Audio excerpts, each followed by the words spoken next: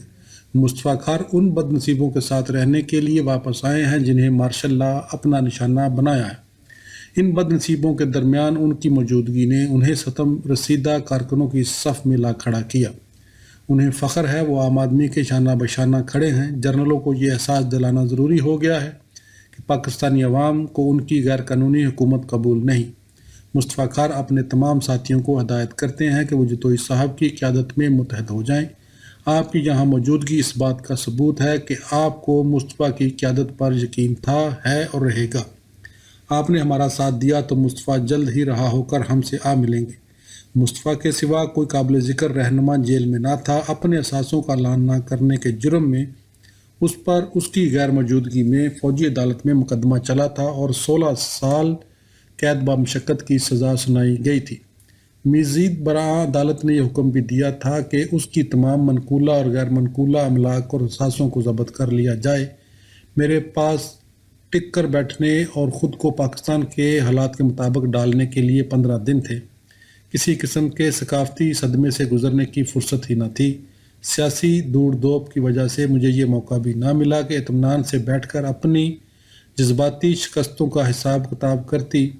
آخر کار ہمیں پتہ چل گیا کہ مصطفیٰ کو کہاں رکھا گیا ہے۔ اسے کراچی سے فیصل آباد کے مرکزی جیل میں پہنچا دیا گیا تھا۔ میں کار سے فیصل آباد روانہ ہوئی۔ بذریعہ کار لاہور سے فیصل آباد پہنچنے میں 3 گھنٹے لگتے ہیں۔ سپرنٹینڈنٹ کے کمرے میں میری اس سے ملاقات ہوئی۔ وہ پراعتماد انداز میں کمرے میں داخل ہوا، جیسے اقتدار میں ہو۔ اس کے چہرے پر ایسی کوئی کیفیت نہ تھی جسے دیکھ کر ترس آنے لگے۔ یہ اکھاڑا اس کا جانا پہچانا تھا، یہاں قیادت اس کے ہاتھ میں تھی۔ اسے پتہ تھا کہ قوانین کو اپنے حق میں کیسے تروڑا مروڑا جا سکتا ہے۔ وہ جیل کے عہدے داروں اور پولیس کو ڈرا دھمکا سکتا تھا۔ مصطفیٰ جو چاہتا اسے مل جاتا۔ میں نے جلاوطنی کے برسوں میں اس کو کبھی ایسے عالم میں نہ دیکھا تھا۔ اب وہ ایسی فضا میں سانس لے رہا تھا جو اسے سراسر اپنی معلوم ہوتی تھی۔ وہ اپنے پالے میں کھڑا تھا۔ NPP کو منظم کرنے کا کام جاری تھا۔ پارٹی کے وفادار اور سرگرم کارکن عہدے حاصل کرنے کے لیے اپنے حق میں فضا ہموار کرنے میں مصروف تھے۔ بعض ناؤ کو چرکا لگائے بغیر چارہ نہ تھا، بعض پھول کر کپا ہو چکی تھی۔ میں درمیان میں رہ کر افہام و تفہیم کا فریضہ انجام دے رہی تھی۔ پارٹی کے کارکن مجھے اپنی اہلیت کا قائل کرنے کی کوشش کرتے رہے تاکہ میں ان کے حق میں بات کر سکوں۔ میں ان کا جوش و خروش دیکھ کر خوش تو ہوئی، لیکن سیاسی عہدوں کے لیے ان کی ہوس نے مجھے پریشان کر دیا۔ زیادہ بڑا مسئلہ یہ تھا کہ پنجاب کا صدر اور سیکرٹری جنرل کسے بنایا جائے اور مرکزی کمیٹی میں کون کون شامل ہو۔ یہ بڑا مشکل وقت تھا کیونکہ پارٹی کے کرتا درتا تمام جوشیلے کارکنوں کو کہیں نہ کہیں کھپانے کا جتن کر رہے تھے۔ انہیں معلوم تھا کہ ان کے فیصلوں کی وجہ سے ناراض کارکنوں کا ایک ریزرو جیش وجود میں آ رہا ہے۔ مجھے یہ تمام معاملات مصطفیٰ کے سامنے رکھنے پڑتے۔ وہ باخبر رہنا چاہتا تھا۔ ابتدا میں تو اسے صرف اتنی فکر تھی کہ کہیں اس مخمصے کی وجہ سے جس میں وہ گرفتار تھا سب سے الگ تھلگ ہو کر نہ رہ جائے۔ اس کے نقطہ نظر سے ضرورت اس بات کی تھی کہ کلیدی عہدوں پر اس کے اپنے آدمی فائز ہوں، اس کے اپنے لوگ پیش ہوں، یہ تو وہ اپنی باتیں منوا سکے گا۔ وہ آنے والے زمانے کے حوالے سے سوچ رہا تھا۔ اسے اچھی طرح پتہ تھا کہ پارٹی میں بعض عناصر اس کی غیر موجودگی سے فائدہ اٹھا کر ناجائز حربوں سے اس کا حق مار لیں گے۔ مرکزی کمیٹی لازمی طور پر ایسے لوگوں پر مشتمل ہونی چاہیے جو اس کے فیصلوں پر صاد کریں۔ وہ پارٹی کے اہم ترین ارکان میں سے ایک تھا، اپنی اس پوزیشن سے کسی حالت میں دستبردار ہونا نہ چاہتا تھا۔ میں میدان جنگ سے ملنے والی تمام اطلاعات مصطفیٰ تک پہنچا دیتی۔ مجھے احساس تھا کہ جتوئی صاحب حکم ماننے کو تیار نہیں۔ کلیدی عہدے جتوئی صاحب کے وفاداروں میں بانٹے جا رہے تھے۔ مصطفیٰ کے ہم نواؤں کو لطیف انداز میں پس منظر کی طرف دھکیلا جا رہا تھا۔ میں پارٹی کے جذبات کا بالکل صحیح اندازہ لگانے میں کامیاب رہی۔ ضرورت تھی کہ مصطفیٰ اپنے آپ کو خصوصاً پنجاب میں منوائے۔ اس موقع پر اگر وہ اپنے آپ کو منوانے میں ناکام رہا تو اس کی چھٹی ہو جائے گی، یہ میں نے اس پر واضح کر دیا۔ پارٹی کے ایک حصے کی خواہش تھی کہ مصطفیٰ کو پارٹی کا سیکرٹری جنرل مقرر کیا جائے۔ وہ محسوس کرتے تھے اگر یہ کلیدی عہدہ اسے نہ ملا تو وہ عملاً تماشائی بن کر رہ جائے گا۔ ان کی رائے میں مصطفیٰ قومی سطح کا قائد تھا اور اپنے صوبائی پس منظر کو کوسوں پیچھے چھوڑ چکا تھا۔ پنجاب کی سطح پر عہدہ قبول کر کے وہ اپنے قومی قد و قامت کا ناس مار دے گا۔ میں نے اس رائے سے اتفاق کیا۔ میں پیغامات لے کر لاہور سے فیصل آباد اور وہاں سے واپس لاہور آنے جانے میں مصروف تھی۔ بیوی کی وساطت سے قائد تک رسائی ممکن ہو گئی تھی۔ مصطفیٰ اور پارٹی کی قیادت دونوں کو پتہ تھا کہ مجھ پر تکیہ کیا جا سکتا ہے۔ میں پیغامات کو ایمانداری سے اور من و عن پہنچا دوں گی۔ انہیں یہ بھی معلوم تھا کہ میری اپنی بھی آراء ہیں جن کا اظہار کرنے سے مجھے اب کوئی باک نہیں اور میری ان آراء کا مصطفیٰ احترام کرتا ہے۔ پورا ہفتہ لاہور میں پارٹی کے کارکنوں کے دلائل کا رد سننے میں گزر جاتا۔ میں فیصل آباد تک 3 گھنٹے کی ڈرائیو کے دوران اپنے خیالات کو ترتیب دیتی رہتی تاکہ مصطفیٰ کے روبرو انہیں قرینے سے بیان کر سکوں۔ مصطفیٰ میری باتیں سنتا، فراہم کردہ معلومات کا تجزیہ کرتا اور پھر اپنے پیغامات کو لفظوں کی شکل دیتا۔ میں ڈرائیو کرتی ہوئی واپس لاہور کا رخ کرتی، جہاں گھر پر پریس والے اپنے روزانہ کے راتب کا انتظار میں ہوتے۔ پہلے میں ان سے نمٹتی، پھر تشویش میں مبتلا پارٹی کے کارکنوں سے ملتی جن کے مستقبل کا دار و مدار قائد کے پیغام پر تھا۔ جتوئی صاحب سے ٹیلی فون پر بات کرتی اور پھر کچھ وقت اپنے بچوں کے ساتھ گزارتی، ان کے تقاضے بجا لاتی۔ مجھے شاید ہی کبھی نیند آئی ہو، عموماً تو بستر پر لیٹتے ہی مجھے غش آ جاتا تھا۔ مصطفیٰ کی اسیری واقعتاً ہماری راہ میں رکاوٹ بنتی جا رہی تھی۔ حنیف رامے کو، جو NPP میں شامل ہو چکا تھا، پارٹی کا سیکرٹری جنرل بنا دیا گیا۔ حنیف رامے کی حیثیت سیاست میں اس لڑکنے پتھر کی سی تھی جس کے بارے میں کہاوت ہے، اس پر کائی نہیں جمتی، لیکن میں نے اسے مہربان، شفیق اور حساس پایا۔ راؤ فرمان علی کو بھی یاد رکھا گیا۔ یہ وہی جنرل تھا جس نے ہمیں پاکستان چھوڑنے میں مدد دی تھی۔ اسے ایک اہم عہدہ دیا گیا۔ مصطفیٰ کو پنجاب میں NPP کا صدر مقرر کیا گیا۔ چونکہ ان دنوں اس تک رسائی محال تھی، اس لیے اس انتہائی اہم عہدے کا چارج چودھری ارشاد کو دیا گیا۔ چودھری حنیف پنجاب کا سیکرٹری جنرل مقرر ہوا۔ میاں ساجد پرویز مرکزی کمیٹی کا رکن بنا۔ غلام عربی کھر کو کسی نے پوچھا تک نہیں۔ بعضوں کا خیال تھا کہ صدر اسے بنانا چاہیے تھا۔ مصطفیٰ کے پاس اپنے ساتھیوں کو یہ عہدے دلانے کا ایک ذرا ہیر پھیر والا استدلال تھا۔ اس کا خیال تھا کہ پارٹی کے عہدیداروں کو عام ارکان میں سے چنا جانا چاہیے۔ وہ محسوس کرتا تھا کہ پارٹی کی مشنری سے ان رہنماؤں کو الگ کرنا ضروری تھا جو مستقبل میں پارلیمانی گروپ تشکیل دینے والے ہوں۔ وہ چاہتا تھا کہ پارٹی کے عہدے ان لوگوں کو دیے جائیں جنہوں نے ہر برے بھلے وقت میں اس کا ساتھ دیا تھا۔ انصاف کا تقاضا بھی یہی تھا کہ انہیں وفاداری کا صلہ دیا جائے۔ بظاہر معلوم یہ ہوتا تھا کہ مصطفیٰ حقیقی نمائندگی میں یقین رکھتا ہے اور پارٹی کے بعض رہنماؤں کو بتوں کی طرح پوجنے کے رجحان کے خلاف جدوجہد کر رہا ہے۔ مصطفیٰ نے جو تانا بانا بنا تھا وہ اتنا بے غرضانہ نہیں تھا۔ وہ اپنے اتحادیوں کو اگلی صف میں اس لیے رکھنا چاہتا تھا کہ جو مصیبت آئے ان پر آئے، جو الزام لگے ان پر لگے۔ وہ چاہتا تھا کہ وہ جو ہر قابل ہونے کا ثبوت فراہم کرے۔ اسے یقین تھا کہ جب انہیں کچھ عرصے بڑے بڑے عہدوں پر کام کرنا پڑے گا تو ان کی کمزوریاں بالکل بے نقاب ہو جائیں گی۔ اسے پتہ تھا کسی سیاسی پارٹی کی تنظیم میں وہی لوگ کسوٹی پر پورے اترتے ہیں جو ہر لحاظ سے بہترین ہو۔ ہنگامہ پسندی پر مبنی سیاست کرنا نسبتاً آسان ہے۔ وہ اندازہ لگا چکا تھا کہ ان میں سے کوئی آدمی بھی امتحان میں پورا نہ اتر سکے گا۔ جب مصطفیٰ قید خانے سے باہر آئے گا تو یہ لگے گا کہ پارٹی کو منظم کرنا اس کے سوا کسی کے بس کا روگ نہیں۔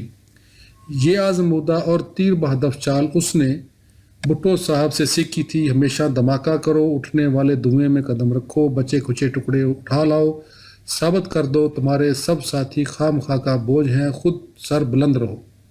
مصطفیٰ محسوس کرتا تھا کہ اپنے قریبی ساتھیوں کو اہم عہدے دلا کر انہیں ان تمام قربانیوں کا جو وہ پیش کر چکے تھے اجر دے رہا ہے۔ وہ ایک ہی وار میں کئی شکار کرنے چلا تھا۔ مصطفیٰ اور جتوئی صاحب کے درمیان طویل رفاقت کی وجہ سے میرا شوہر قائل ہو چکا تھا کہ سندھ کا یہ وڈیرا بہت ہی شریف النفس سیاستداں ہے جو اپنے ہاتھ آلودہ کرنے پر تیار نہ ہوگا۔ مصطفیٰ کا اندازہ درست تھا۔ جتوئی صاحب بنی بنائی تنظیموں کے اندر کام کرنے کے عادی تھے۔ اس کے برعکس مصطفیٰ کو اور ہی سطح پر سیاست کرنے میں مزہ آتا تھا۔ وہ جوڑ توڑ کا ماہر تھا۔ یہ توقع اسے پرجوش بنانے کے لیے کافی تھی کہ ان دنوں کی یاد تازہ کرنے کا پھر موقع ملنے والا ہے جب PPP کے ابتدائی دنوں میں وہ ملک کا دورہ کر کے پارٹی کو منظم کر رہا تھا۔ اپنے ذہن میں مصطفیٰ اس ابتری کا تصور کر سکتا تھا جو جتوئی صاحب کے سب کا بھلا چاہنے والے مزاج کی وجہ سے پیدا ہو کر رہے گی۔ وہ قید خانے کی کوٹری میں بیٹھا جسے تقریباً گوشہ عافیت سمجھنا چاہیے، اس وقت کا منتظر تھا جب ڈاواں ڈول ناؤ سے اسے مدد کے لیے پکارا جائے گا۔ وہ ایسا فرد بننا چاہتا تھا جس کے بغیر کام نہ چل سکتا ہو۔ مصطفیٰ جانتا تھا کہ NPP عوام میں دور تک نفوذ نہ کر سکنے کے باعث پوری طرح ناکام ہو جائے گی۔ اس کا منشور اور پمفلٹ آخرکار انہیں سجاوٹی کتابوں کا حصہ بن جائے گا جن کے جتوئی ہاؤس میں بڑے کرینے سے ڈھیر لگے رہتے تھے اور جنہیں کوئی بھی کھول کر بھی نہ دیکھتا تھا۔ مصطفیٰ کی اسٹریٹجی یہ تھی کہ اس طرح غیر جانبدار بنے رہو جیسے کسی بات میں دلچسپی نہ رہی ہو۔ وہ شاذ و نادر ہی کی مداخلت کرتا، بڑی آسانی سے ہر بات مان لیتا۔ اس نے استغنا اور الگ تھلگ رہنے کا انداز اپنانا شروع کر دیا۔ وہ چاہتا تھا کہ معاملات بگڑ جائیں۔ جب وقت آئے گا تو الزام دھرنے کے لیے وہ موقع پر موجود ہوگا۔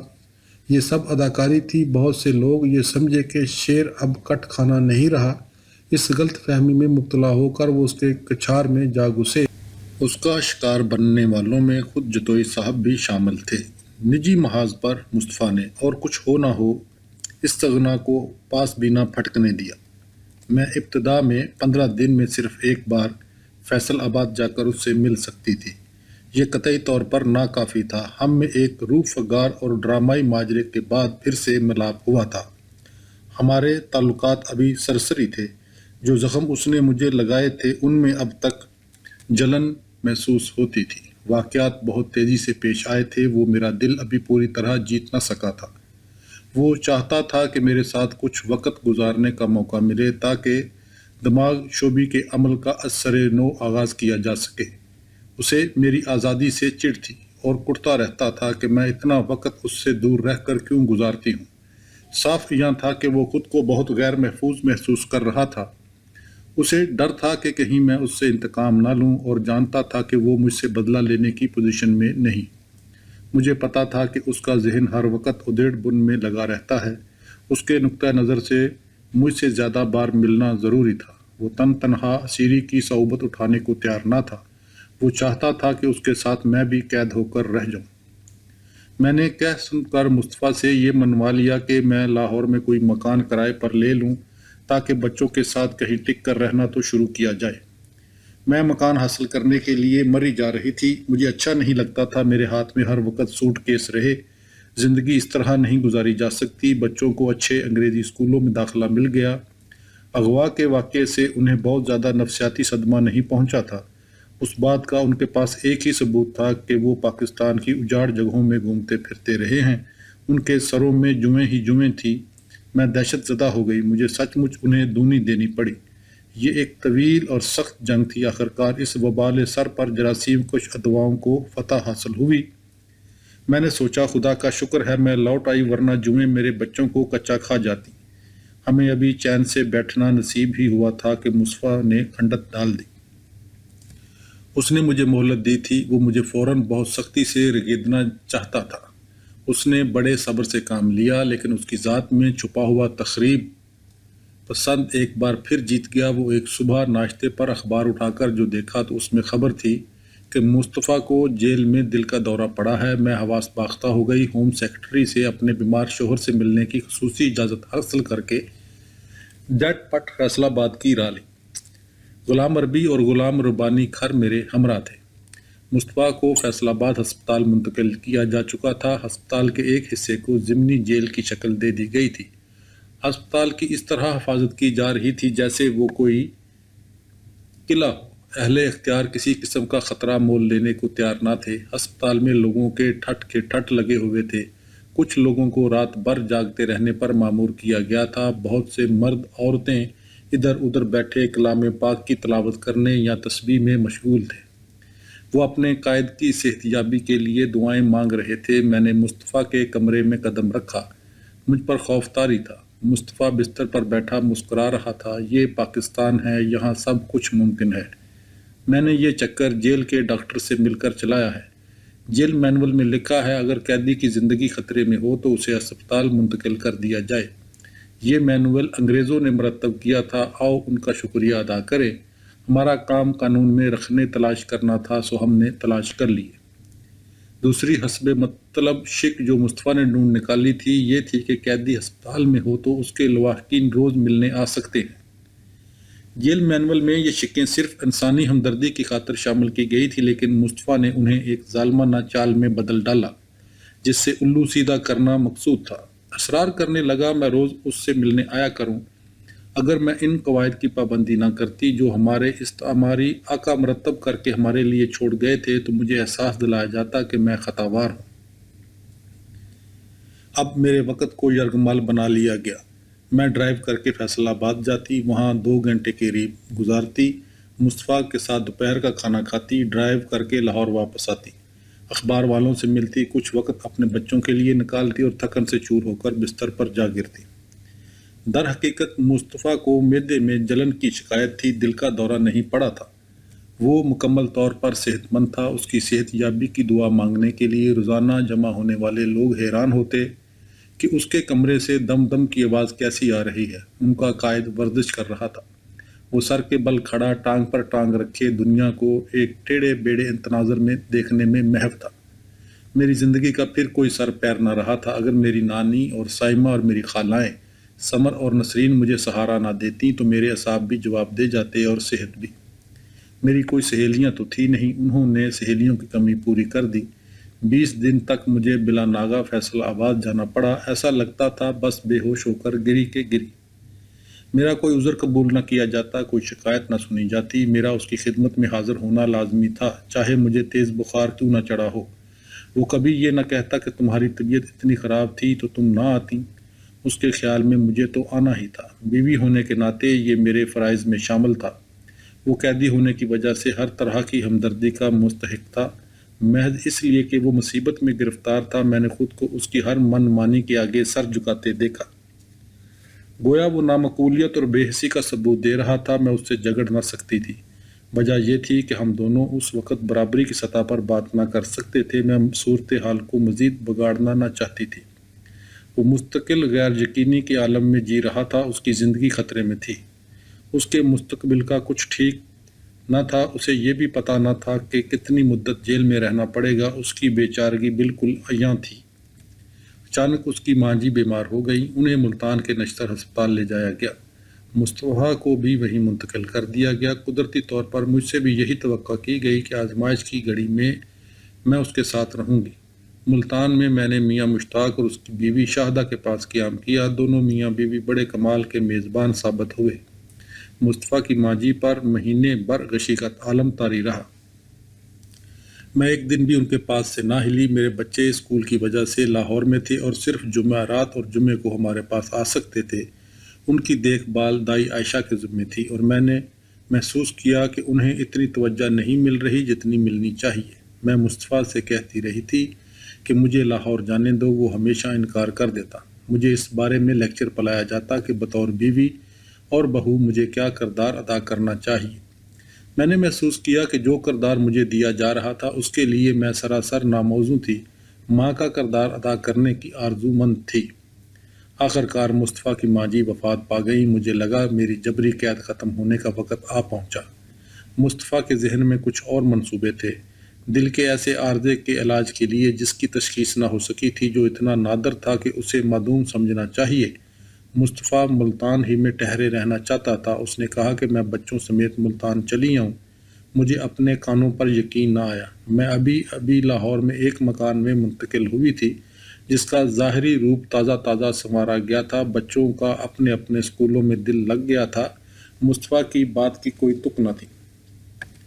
میرے بچے جس معیار کے اسکولوں میں پڑھنے کے عادی ہو چکے تھے، ویسا ایک بھی اسکول ملتان میں نہ تھا۔ تم جیل میں ہو، تمہیں چاہیے کہ جیل میں زندگی گزارنا سیکھو، بطور سیاستدان وقار کے ساتھ۔ تم آخر مجھ سے کیوں چمٹے رہنا چاہتے ہو؟ ہمیں بچوں کی زندگی کوئی ترتیب پیدا کرنی ہے۔ اگر تمہیں 14 برس جیل میں رہنا ہے تو اس کا مطلب یہ نہیں کہ وہ بھی بے آرامی کی زندگی گزاریں۔ مصطفیٰ کا رد عمل یہ تھا، مجھے پتا تھا تم یہی کرو گی۔ تم نے میرا ساتھ دینے کا وعدہ کیا تھا، تم نے وعدہ کیا تھا، اور اب تم اس طرح کی باتیں کر رہی ہو۔ ہمارے وکیل اور دوست ایس ایم ظفر نے ملتان میں مجھ سے کہا، بری بلی جس طرح زندگی گزرتی ہے گزار دو۔ مجھے مصطفیٰ کی منمانیوں کے سامنے جھکنا یا اس کا دم چھلا بنے پھرنا نہ چاہیے۔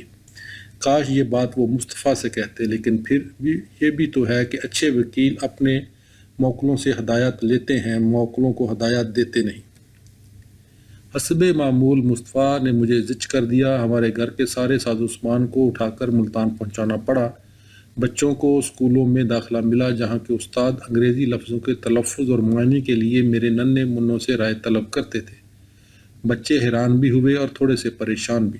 ہم سب میاں مشتاق اور شاہدہ کے پاس مقیم تھے۔ وہ بہت مہمان نواز تھے، لیکن مجھے یقین ہے ہماری وجہ سے وہ خاصے بے آرام رہتے ہوں گے۔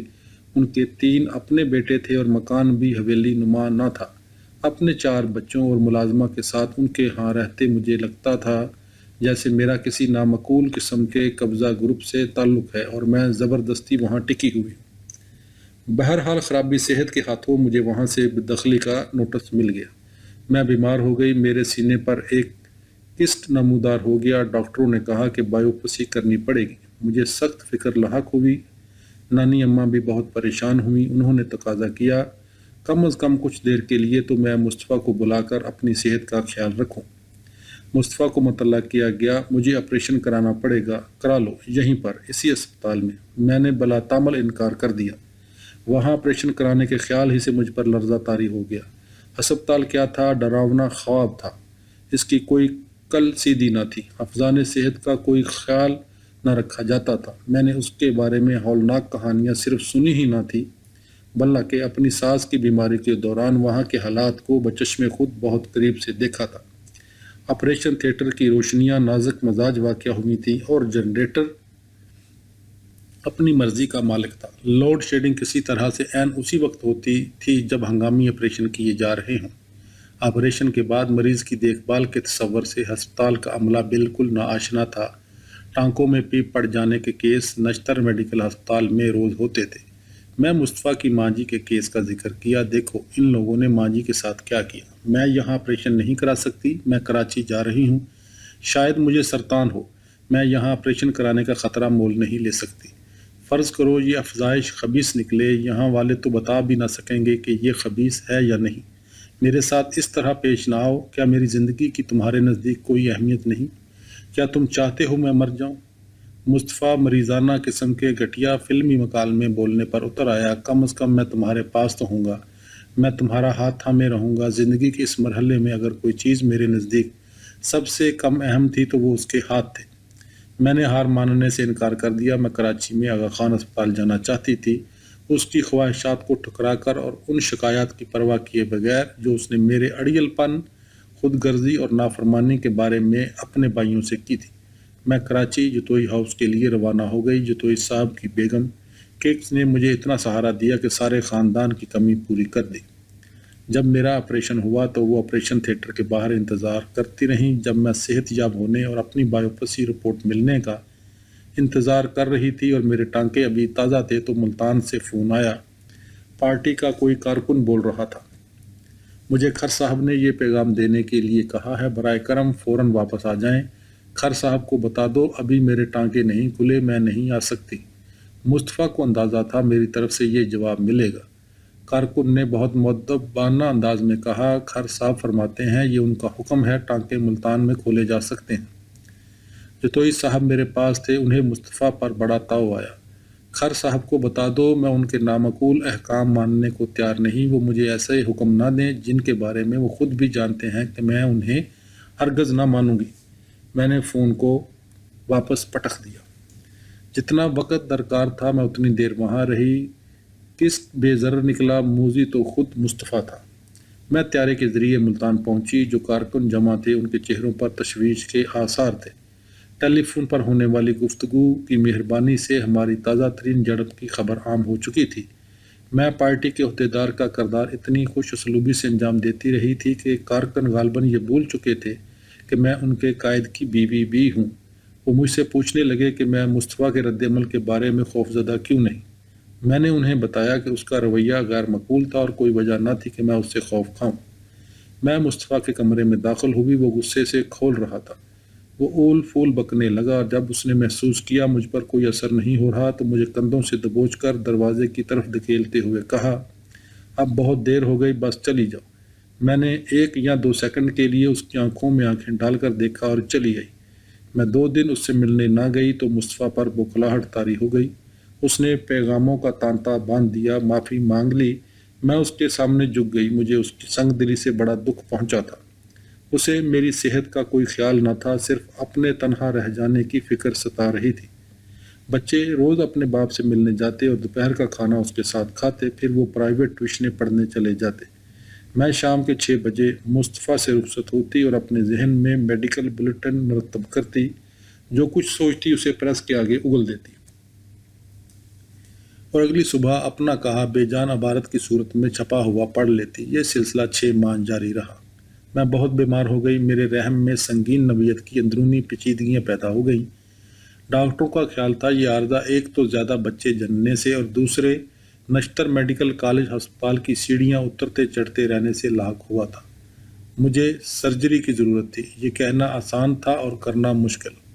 مصطفیٰ کا اولین رد عمل بالکل ویسا ہی تھا جیسا اس نے ایک بار پہلے بھی ظاہر کیا تھا، خوب یہیں آپریشن کرا لو۔ میرے رد عمل بھی میرے پچھلے رد عمل سے مختلف نہ تھا۔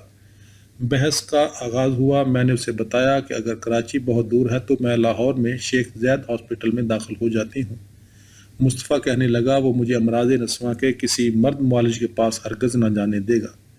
میں نے کہا کہ میرا کسی مرد معالج کے پاس جانے کا پہلے ہی کوئی ارادہ نہیں۔ یہ پیچ در پیچ ایسا بیسی جاری رہی یہاں تک کہ مصطفیٰ نے ہار مان لی، لیکن اپنی طرف سے بعض شرطیں جڑ دیں۔ بچوں کو چھٹیاں ہو گئی تھی۔ میں نے سوچا تھا کہ انہیں اپنے ساتھ لاہور لے جاؤں گی، ٹکٹ خریدے جا چکے تھے۔ ہم اسپتال پہنچے تو آ کے بچے اپنے والد کو الوداع کہہ لیں۔ مصطفیٰ نروس نظر آ رہا تھا۔ بے فکر رہو مصطفیٰ، میں 15 دن تک واپس آ جاؤں گی، میرا وعدہ ہے۔ اس نے مجھ سے قرآن مجید پر لگوا لیا کہ میں ٹھیک 15 دن میں واپس آ جاؤں گی۔ میں نے لکھ تو دیا لیکن ایک شرط اپنی طرف سے بڑھا دی۔ میں نے لکھا کہ اگر میرے ساتھ کوئی غیر معمولی واقعہ پیش نہ آیا تو 15 دن میں واپس آ جاؤں گی۔ یہ کیا لکھ دیا مصطفیٰ، میں کلام پاک پر کوئی ایسا حلف نہیں اٹھا سکتی جسے شاید پورا نہ کیا جا سکے۔ کچھ بھی ہو سکتا ہے، اتنی قطعیت سے بات کرنا مناسب نہیں۔ کیا ہو سکتا ہے بھائی؟ بھلا بھائی مثلاً میں مر سکتی ہوں، پھر کیا؟ اگر تم مر بھی جاؤ تو بھی تمہاری میت آج سے ٹھیک 15 دن بعد میرے پاس پہنچ جانی چاہیے۔ اگر تم بیمار پڑ جاؤ تو اسٹریچر پر لیٹ کر یہاں آ جانا، مجھے پرواہ نہیں۔ میں اس کی طرف تکتی رہ گئی۔ اس آدمی کی صلاح ناممکن تھی۔ اس نے فی الفور نئی چال چلی۔ ٹھیک ہے، تم جا سکتی ہو۔ نشا اور علی کو میں اپنے پاس رکھ لیتا ہوں۔ بلیک میل۔ مصطفیٰ ہوش سے کام لو۔ بچے لاہور جانا چاہتے ہیں، وہ کب سے آس لگائے بیٹھے ہیں کہ لاہور جائیں گے۔ انہیں اس طرح جدا کر دینا بے انصافی ہے۔ نہیں، وہ یہی رہیں گے میرے پاس۔ یہاں کمرے میں اس طرح بند رہ کر وہ کیا کریں گے؟ اس سے ان کی نفسیات پر برا اثر پڑے گا۔ یہ مت کرو، یہ ظالمانہ حرکت ہے۔ نشا اور علی کا دل ٹوٹ جائے گا۔ انہیں لگے گا کہ وہ بالکل بے اختیار ہیں۔ انہیں پتہ ہوگا کہ نصیبہ اور حمزہ لاہور میں خوب مزے اڑا رہے ہیں۔ میں نے کہہ دیا نہیں، میرے انکار کو انکار سمجھو۔ یہ میرے ساتھ ہسپتال میں رہیں گے، تمہیں